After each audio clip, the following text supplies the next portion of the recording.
Hey VCE HHD students, my name's Andy, I'm a VCE Health and Human Development teacher. In this short video we're going to look at common VCE HHD exam mistakes to avoid. Don't explain reasons for the factors. Before we dive into that, just a reminder at the Health Resources Hub YouTube channel, there's over 100 videos to support you in the lead up to the HHD exam this year, and a new one is coming out each day between now and then. Please let your HHD friends know they can subscribe, and you can too with the button in the bottom corner of the video there to get access to all those videos.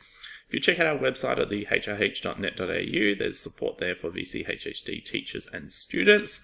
And you can also see our social media links there if you'd like to follow us and get alerts to new videos coming out each day, as well as our email if you have any questions or suggestions for videos you'd like me to work on. And so this video here is looking at the factors, okay? So this is biological, socio-cultural and environmental factors in Unit 3 that relate to the differences in health status and burden of disease between the population groups, as well as what I reference as factors in Unit 4, even though they're not specifically called factors in the study design.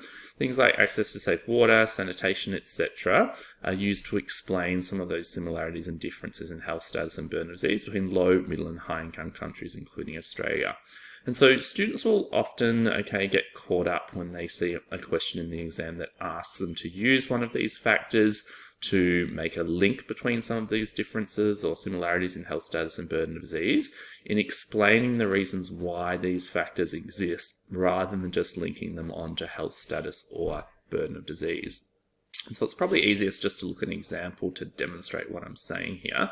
And so you can see in this sample here, it references populations outside major cities likely to have less access to recreation facilities because they live further away and can't always find a park to exercise, compared to people in major cities. And so you can see that the part in bold is where the example is trying to explain the reason why that factor exists, instead of just linking it on to how it links into, being more likely to be overweight and having type 2 diabetes. So you can see the alternative there is talking about populations outside major cities being less likely to have access to recreation facilities than those within.